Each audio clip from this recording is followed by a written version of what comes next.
CRM e learning के online platform पे आप सभी का स्वागत है। पिछले लेक्चर में हमने अलाउद्दीन खिलजी के बाजार नियंत्रण प्रणाली की चर्चा की थी, जिसमें आपको स्पष्ट तरीके से बताया गया कि उसका मूल उद्देश्य ये था कि राजकोष में कोई दबाव न हो और एक निश्चित मूल्य का क्रियान्वयन करके उस व्यवस्था को संचालित किया जाए ताकि सैनिकों पर कोई दबाव भी न हो। इसी के निमित्त उसने इसकी शुरुआत की थी। 4 प्रकार के बाजार थे। पहला गल्ला मंडी था, दूसरा वस्त्रों का बाजार था, तीसरा घोड़े दास मवेशी का था, चौथा मिठाई और अन्य जो सामान थे दैनिक उनके उसका उपयोग होता था। जियाउद्दीन बर्नी और अमीर खुसरो जैसे इतिहासकारों ने उसकी समीक्षा भी कमाल की है। खासकर बर्नी का विवरण ज़्यादा विश्लेषण प्रभावी रहा है। तो अब इस लेक्चर में हम बात करेंगे उसके राजस्व व्यवस्था की। ध्यान रखिएगा, अलाउद्दीन खिलजी का जो बाजार नियंत्रण प्रणाली थी उसका भी असर दिल्ली और उसके आसपास के क्षेत्रों तक ही था। उसके बाहर के क्षेत्रों पर उसका असर नहीं रहा था। हाँ, गुजरात में झायर में उसने एक अलग मंडी बनाई थी, उसका अपवाद था। राशनिंग प्रणाली की शुरुआत की थी, गोदाम बनवाए थे, दीवाने रियासत नामक एक विभाग का गठन किया था, मुल्तानी व्यापारियों को सब्सिडी दिया था, परवाना नमीस नामक एक अधिकारी की नियुक्ति की थी, गुप्तचरों का जाल बिछा दिया था कि कोई काला बाजारी ना हो, सभी सामानों का रेट भी तय कर दिया था। तो एक कमाल की योजना थी उसकी, लेकिन दिल्ली और उसके आसपास के क्षेत्रों तक ही सफल था। ध्यान रखिएगा इस चीज़ को। जैसे इसकी जो भू राजस्व व्यवस्था है उसमें जो मसाहत पद्धति यानी विश्वा के आधार पर लगान का जो निर्धारण था वो भी दिल्ली और उसके आसपास के इलाके तक ही सीमित थी, और उसके अदर जो इलाके बसते थे वहां पर उसने बटाई पद्धति का इस्तेमाल किया था। तो बर्नी की तारीखें फिरोजशाही में विवरण मिलता है। बात करें यहाँ पर, अलाउद्दीन खिलजी राजस्व लगान व्यवस्था का मुख्य उद्देश्य था शक्तिशाली और निरंकुश राज्य की स्थापना करना चाहता था। और आप जानते हैं कि धन के बिना कोई भी व्यवस्था चल नहीं सकती है। चाणक्य ने कहा भी है कि धन सभी सुखों का मूल है।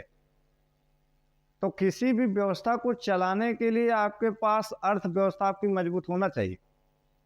इसीलिए उसने अपने भू राजस्व पद्धति के तहत 50% नगद लगान वसूली किया था। इस मामले में भी वो दिल्ली सल्तनत का पहला सुल्तान था। मसाहत पद्धति का इस्तेमाल किया, यानी विश्वा के आधार पर लगान का निर्धारण करता है। तो ये उसकी बहुत अनोखी योजना थी। आगे चले हम लोग। अलाउद्दीन पहला शासक था जिसने वित्तीय और राजस्व सुधारों में गहरी रुचि ली थी। अलाउद्दीन की कृषि एवं भू राजस्व नीति की सफलता का श्रेय उसके नायब वजीर सर्फकाइनी को जाता है। उसने अलाउद्दीन की इस नीति को इतनी कड़ाई से लागू किया कि बर्नी को कहना पड़ा, अब से लोग राजस्व विभाग के अधिकारियों को जड़ से भी बुरा समझने लगे और अपनी पुत्री का विवाह उनसे नहीं करते थे। ये थोड़ा मानने वाली बात है। कभी भी ऐसा दौर नहीं आया कि राजस्व अधिकारी कंगाल हो गए हों। इतिहास का सतीश चंद्र भी बताते हैं कि जो विवरण देते हैं बर्नी की राजस्व अधिकारी की, यानी खुद मुकद्दर चौधरी की स्थिति इतनी खराब हो गई थी कि उनके घर की बहू बेटियां अब मुसलमानों के घर जाकर चूल्हा चौका कर रही थी। तो वो स्पष्ट नहीं है। ऐसी दशा भारत के इतिहास में कभी हुई ही नहीं। आप पूरी जमींदारी व्यवस्था को पढ़कर देख लीजिए, ऐसा कभी दौर आया नहीं। ये अलंकारिक भाषा का इस्तेमाल है। और बर्नी का उद्देश्य यहाँ स्पष्ट होता है कि अलाउद्दीन खिलजी के जो प्रशंसा है, जो उसका यशोगान है, उसको बढ़ा चढ़ाकर पेश कर रहा है। इस तरीके कोई चीज़ नहीं है यहाँ पर, ठीक है। तो ये कहता भी था ना, बर्नी का एक स्टेटमेंट भी बहुत मशहूर है। राजस्व विभाग की क्लर्की और भ्रष्टाचार दोनों जुड़वा बहने हैं। नोट कर सकते हैं, बहुत महत्वपूर्ण स्टेटमेंट है इसका। राजस्व विभाग की क्लर्की, विभाग की क्लर्की, राजस्व विभाग की क्लर्की एवं भ्रष्टाचार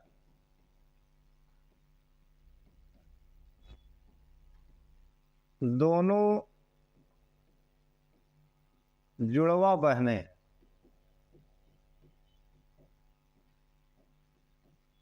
ये बरनी ने कहा है, बहुत महत्वपूर्ण स्टेटमेंट है कि राजस्व विभाग जो है वो दुनिया का सबसे भ्रष्ट विभाग कहलाता है।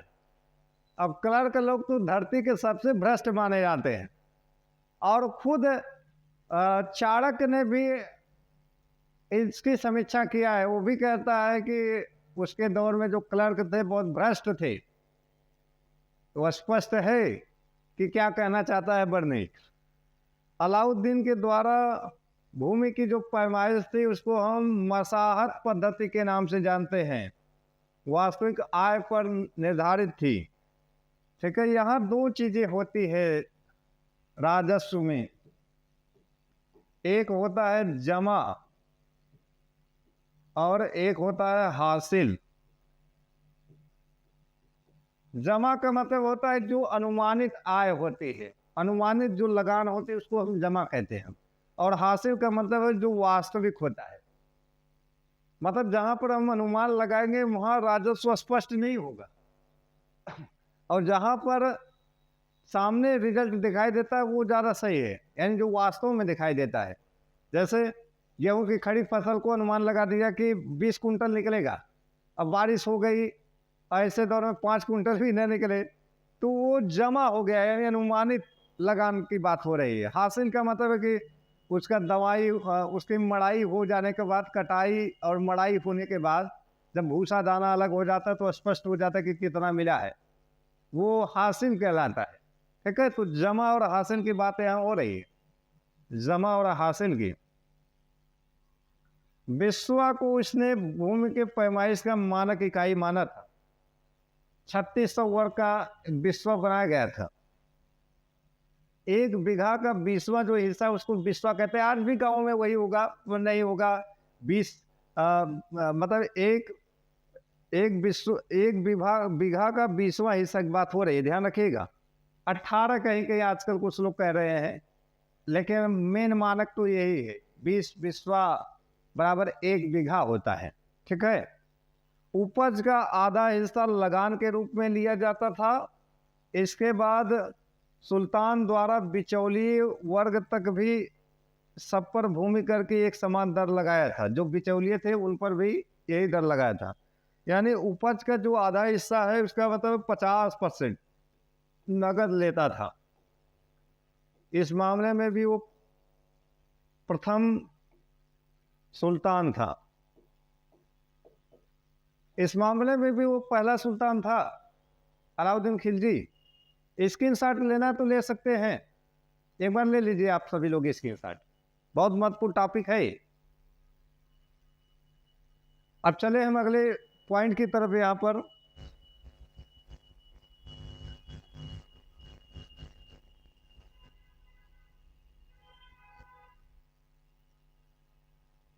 हाँ, यहाँ बात करें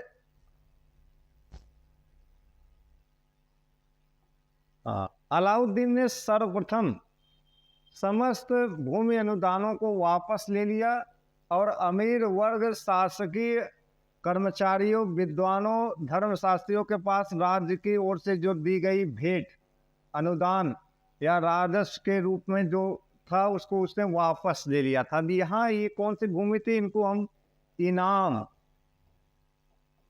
वक्फ, मिल्क, इन भूमियों के नाम से जाने जाते हैं, जो धर्मशास्त्रियों को, अमीर वर्ग को, शासन प्रशासन में काम करने वाले लोगों को, उलेमा को, इन सबको दिए जाते थे। उनको उसने वापस ले लिया था। ये छोटी अख्ताओं के समान थी और गद्दी पर अपनी शक्ति के मजबूत होते ही अलाउद्दीन ने अमीरों का दमन कर दिया।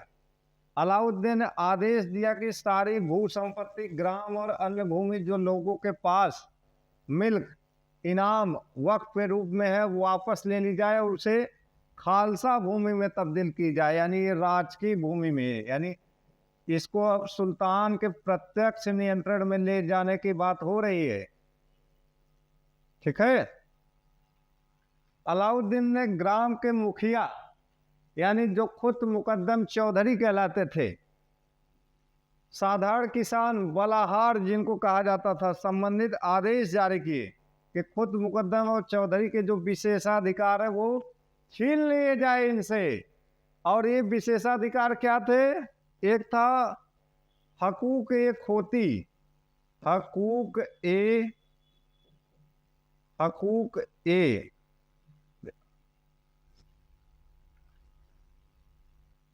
हकूक ए खोती, और दूसरा होता था किस्मत एक खोती, किस्मत एक खोती। हकूक एक खोती का मतलब है कि वंशानुगत जमींदार होने के नाते इनका भू राजस्व जितना वसूलते थे उसका एक भाग अपने पास रखते थे, उसको हम हकूक एक खोती कहते थे। मतलब ये अपना हक समझते थे इस पे कि 1% मेरा हक है इसमें, ठीक है।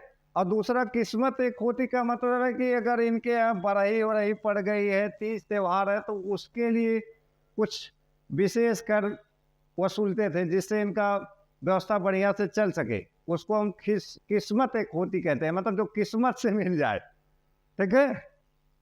तो ये मनमाने तरीके से वसूली थी। उन्होंने मूल्यों का निर्धारण मनमाने ढंग से न कर उत्पादन लागत यानी कॉस्ट ऑफ प्रोडक्शन के अनुसार किया था इसने। अलाउद्दीन ने उपज का 50% यानी 1/2 भाग खराज यानी भू राजस्व को निश्चित किया था। इससे पहले कभी 50% नगद नहीं वसूला गया था, एकता के रूप में वो लिया जाता था। अलाउद्दीन ने राजस्व नगद एवं अनाज दोनों रूपों में वसूलता था, लेकिन ध्यान रखिएगा यहाँ मुझे अनाज वाला स्पष्ट नहीं है, मानते नहीं देते हैं, नगद ही था वो, ठीक है। वो पहला सुल्तान था जिसने नगद वसूलता था। हाँ, वहाँ पर कुछ क्षेत्रों में रही होगी ऐसी चीजें। अलाउद्दीन ने बकाया राजस्व को वसूल करने के लिए एक नया विभाग बनाया था जिसको हम दीवान मुस्त खराज के नाम से जानते हैं। कुछ जगहों पर इसने बटाई पद्धति लगाई थी भाई। अलाउद्दीन के द्वारा लगाए गए करों की बात करें यहाँ तो जजिया पहले की तरह चलता था, गैर मुसलमानों से वसूले जाने वाला अलग कर था, 10% वसूला जाता था, ठीक है। और जो देते थे उनको जिम्मी कहा जाता था। ये गैर मुसलमानों से वसूला जाता था, गैर मुसलमान। ये तो डेटा वैसे ही चलता आ रहा है जैसे पहले था। ज़कात ये मुसलमानों से वसूले जाने वाला धार्मिक कर 2/5 भाग यानी उनका 40वां भाग जो होता था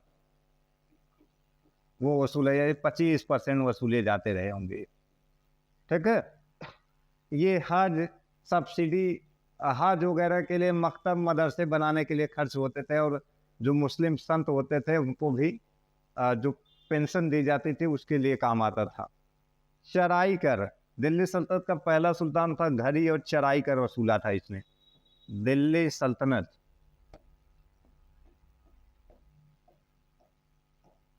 का प्रथम सुल्तान, ठीक है। यानी चारागाहों से इसने दुधारू पशुओं पर लगाया गया कर था। ध्यान, 2 जोड़ी बैल, गाय, भैंस, कुछ एक लिमिटेड संख्या बताया है आफीफ ने कि उस पर उतना नहीं लगता था, ठीक है। आफीफ का विवरण नहीं है, ध्यान रखिएगा, सॉरी। दुधारू पशुओं जो होते थे उस पर लगाया जाता था ये कर, और इसमें कुछ ऐसे पशु थे जिनको मुक्त किया गया था। घर कर का मतलब मकान करके झोपड़ियों पर लगाए जाने वाला कर था ये। खराज यानी भू राजस्व की बात हो रही है, 50% अलाउद्दीन खिलजी लेता था, दिल्ली सल्तनत का पहला सुल्तान था इस मामले में। खम्स यानी लूट का माल जो होता था, लूट में राज्य का 5वां हिस्सा होता था। अलाउद्दीन खिलजी ने 4/5 भाग खम्स के रूप में वसूल किया है, यानी 80% स्वयं ले लिया था, 80% स्वयं ले लिया था, और 20% ये सैनिकों में वितरित किया था। सैनिक 20% इसने सैनिकों में वितरित कर दिया था। इस कर से राज्य का 5वां हिस्सा मिलता था उसे, शेष 4/5 भाग उसने सैनिकों में वितरित कर दिया था, किंतु अलाउद्दीन तथा मोहम्मद बिन तुगलक नामक शासकों ने इसका उल्लंघन किया और 4/5 भाग राज्य के रूप में लिया। यानी वही बात है, 80% स्वयं ले लिया, 20% सैनिकों में ले लिया। यानी यहाँ पर इन्होंने क्या किया, शरीयत का उल्लंघन करते हैं, शरीयत का, ठीक है। यानी इस्लामिक कानून इसकी इजाजत नहीं देता था, ठीक है। स्क्रीनशॉट लेना चाहते तो ले सकते हैं। चले नेक्स्ट पॉइंट की तरफ हम लोग।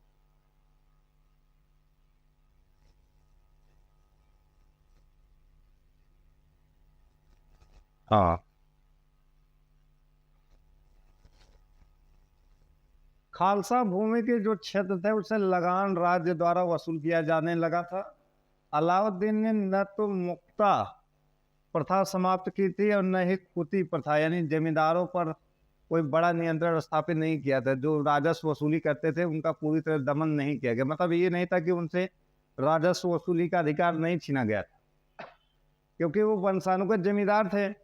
अब बरसों से निचले स्तर के प्रशासन के बड़े अधिकारी थे, वो वसूलते भी थे लगान। तो ऐसे दौर में उस व्यवस्था को बहाल ही किया गया था।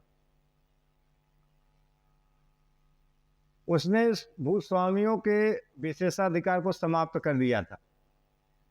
अलाउद्दीन ने राजस्व व्यवस्था से भ्रष्टाचार और लूट को खत्म करने के लिए एक नए विभाग दीवान मुस्त खराज की स्थापना की थी। भूमि की पैमाइश कराकर सरकारी कर्मचारियों द्वारा लगान वसूल करने की व्यवस्था सर्वप्रथम अलाउद्दीन खिलजी ने प्रारंभ किया था। ठीक, अब नेक्स्ट पॉइंट की तरफ हम लोग चलें।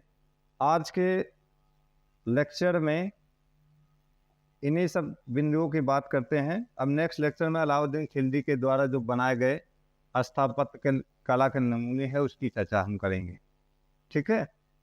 आज के लिए इतना ही, नेक्स्ट वीडियो में इसकी चर्चा करते हैं। धन्यवाद।